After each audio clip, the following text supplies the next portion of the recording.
We're out on the farm today, just south of Belmont, Ontario. Gonna go in and learn all about Mistyglen Creamery, a new business that set up shop here just over a year ago. Come on, follow me.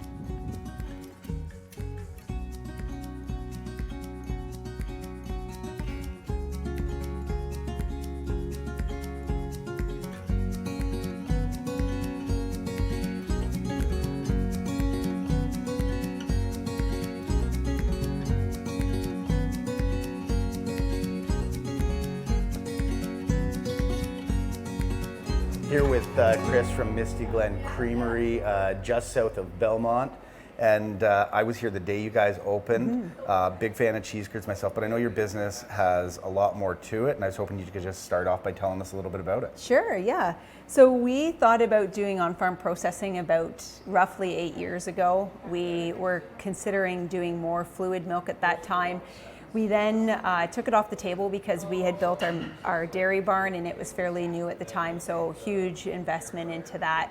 And this was a huge investment, so it just didn't make sense at that time. We weren't even sure we were going to come back to the drawing table on this until early 2020. We saw a shipping container on Facebook, and we were thinking to ourselves, you know, in the States they can do these things at a shipping container, so maybe we should think about doing this and changing things up a little bit. So we went to DFO and we said, hey, had anybody done something in DFO real quick. Dairy Farmers of Ontario. There we go. We got the badge on right there too. Okay, keep going. Supporting. Yeah, absolutely. So we then came back to the drawing table, changed up our product lineup. We only wanted to do whole milk because whole milk was something that we wanted to minimally process dairy. By this time we had rethought things out and thought, you know what, these suit us better in terms of who we are as people and the things that we love about dairy. And then yogurt was one of those things for me as a registered nurse. The fermentation of dairy products was something that I felt was really great for the microbiome and good gut health.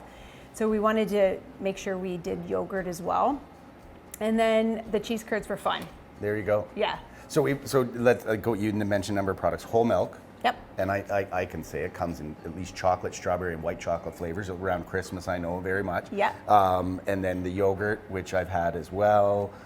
What else? Like there's beef that you've even processed that's from your herd. So. Yeah. So we do what's called beef on dairy. So we use our low-end genetic Holstein cows that we don't want to continue with their genetics in the dairy milking herd. And we breed them to a beef breed and we raise them here on farm. So we keep those beef a little bit longer here on farm than traditional raised beef. So approximately about 2 years we keep them. And then they just eat the feed ration that our young heifers would eat. So, and then no grain finish for our cattle. So they just get mainly baleage, which is fermented hay, with a little bit of corn silage, which is the fermented corn plant. Whole milk versus homogenized milk. Let's start there. What is the difference? Yeah, so we do whole milk, which means that we don't separate anything out of the milk. So whatever the cows are producing in the barn is what we bottle for fat percentage. So right now our cows, on average, are around 4% fat. Ooh, sounds delicious. Yeah, okay. Lots of creaminess to our milk. So that's what we bottle. We don't separate any cream out of it. We don't even have a separator on site. And it's non-homogenized, which means we don't put it through the homogenization process where you bust up the fat molecule.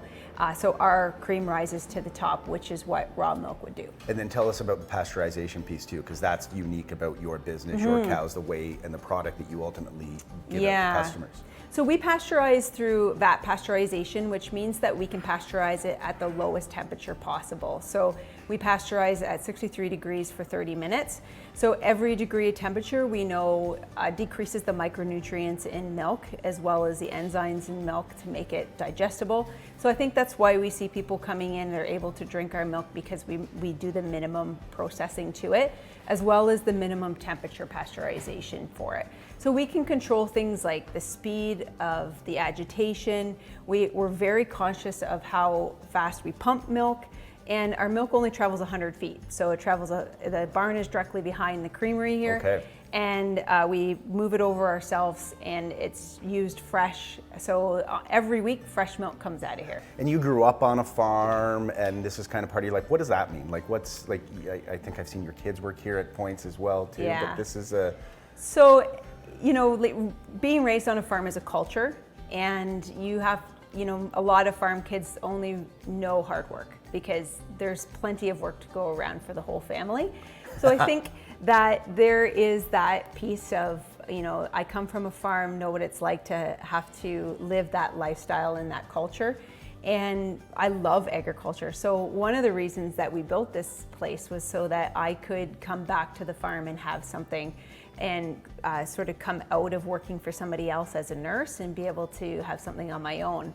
The great thing about this is that I get to be on farm, I get to incorporate agriculture, I get to advocate for agriculture, as well as I get to see lots of people in a day, which was something that was important for me. You have certain passion projects, and one of them is Alzheimer's care. And I was hoping you could just illuminate our viewers on what that means to you. Yeah, I've spent over 20 years in specialized geriatric services, ranging from managing long-term care to doing specialized geriatric services, more so geriatric mental health. My passion, the reason I went into nursing, was to do dementia care. So my end goal for the creamery and the farm here is to do a model for what we see in Europe a lot is called care farming, so that we're able to do programming here for seniors who have dementia. So one of the things about growing up in an agriculture family is that the culture and the needs for those folks aren't the same as maybe somebody living very urban who don't understand that. So things like, hunting and driving tractor and cutting grass because you've got copious amounts of space to cut grass on, fixing engines, walking in a barn, animals, livestock, horticulture, I could go on and on. Yeah. There's not programming specific to the people that lived that life. So for me, I need that if I was to, develop Alzheimer's or dementia in the future. So if we create that here, then it gives people that opportunity. So instead of say you had dementia and I said, hey, do you want to go to a day program today? And they'd say, no, I don't want to go because they didn't have hobbies, they worked. If you were in a rural or agriculture. Interesting, yeah. So instead of that, I'd say, hey, do you want to go to the farm today? And you're not having to fib to your loved one. You're literally coming to the farm, and we're providing you programming that is involved, that brings back memories and engages the brain, and we know that that's very important for people with dementia. That's absolutely amazing. And another piece that you were talking about is you want this to be a destination, a hub, a tourism hub, and people actually coming, and you've already started kind of working that process. I mean, you're into multiple businesses here, retail, farming, more different types of farming, cheese curd processing. But tell us more about that destination side of coming to Mistyglen Creamery in Belmont. Yeah, well, we love our community, so we want people to see it. Not only that, but we actually love the fact that we can teach people about agriculture.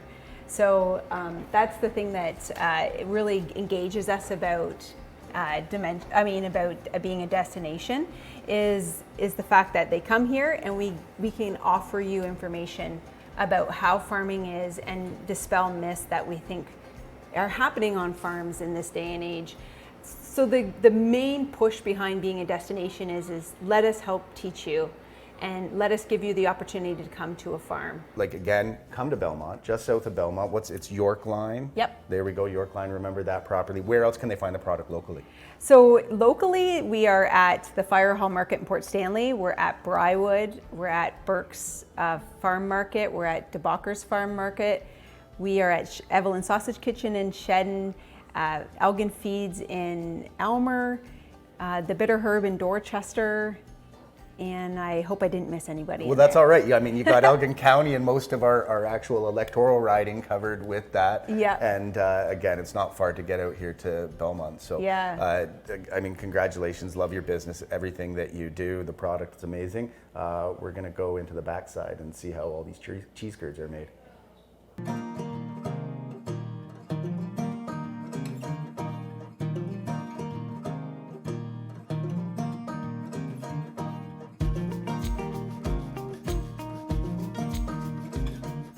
So we're behind the scenes now We got some cheese curd cutting over. Tell me everything. Walk me through. This is like a little boy's dream, like seeing this much cheese happening right here. If you do it every Friday, I don't know how much of a I dream know, that's going to continue to be. But right now we're starting to mill the curds. So we cut them into little pieces, and then you can see Katie over there. She's putting them in the mill, and then as the mill comes down, it makes them into their bite-sized pieces that you so know your cheese curds are. So how much are you going to pull out a? So we'll probably we put 1,000 liters of milk in here. We'll get about 105 kilos. Our fat's down just a little bit with the summer heat stress. Oh my God. There should be 105 to 110 kilos today, give or take. And then, so when would this have went into the vat in the last night? Or Nope, this morning. This morning, when Yeah. we're talking fresh, this seems almost impossibly fresh. Like this started today, Yes. then it's still the morning. So like, again, we've started this today, it's before noon, and this, like, they're eating At it, 3:30 this morning, this was milk. and this afternoon, someone's gonna be enjoying You can the be eating perfect this. squeezy, Yes. squeaky You can be eating cheese this. curd. As soon as you put salt on it, you can really eat it. So, yeah. It's That's an amazing. equal And then you process. get a giant pitchfork to It's fun. giant plastic. Except for when you are really hot and sweaty. when Yeah. you have to You're doing a great job. I'm doing an awful job. I can tell I'm doing an awful gotta get to the job. floor. You made it look so easy. You gotta get all the way to the floor. I'm trying. You missed a spot. I grew up in the suburbs, guys. Really good cheese maker's gotta be strong. Oh my gosh. Holy Hannah. This is where the workout starts. Oh, yeah, I hear you. Not that. Did you get your footage yet?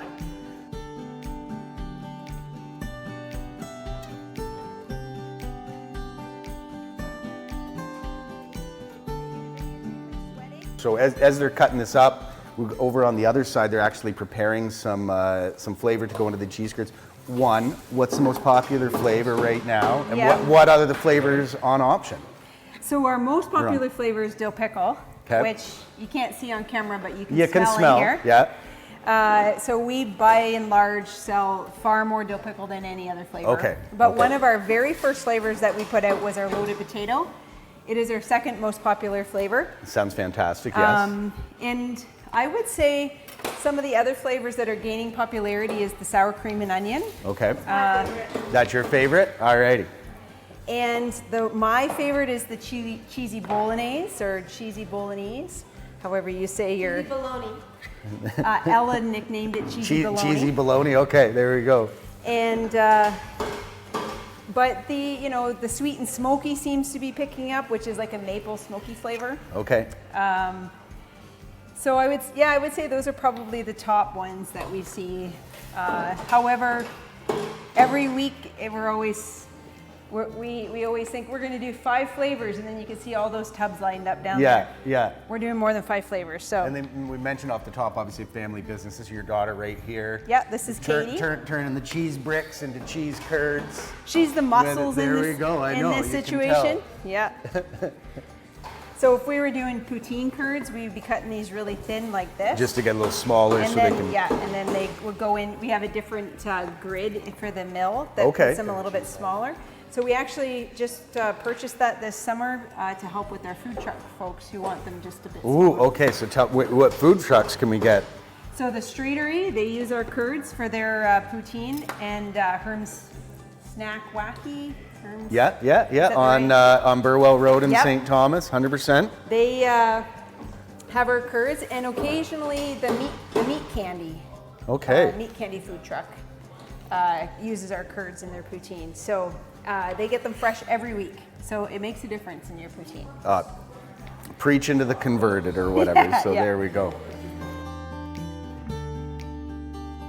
Chris, this has been awesome, meeting your family, stirring some cheese curds and having the absolute freshest cheese curd I've ever had in my life. Congratulations on what you've accomplished. Thank you. And best of luck with all your aspirations and making this that destination that you want it to be. Well, thanks for coming out. We certainly hope you had fun sweating over I there know, and I stirring did. some curds. Fantastic day. Yeah.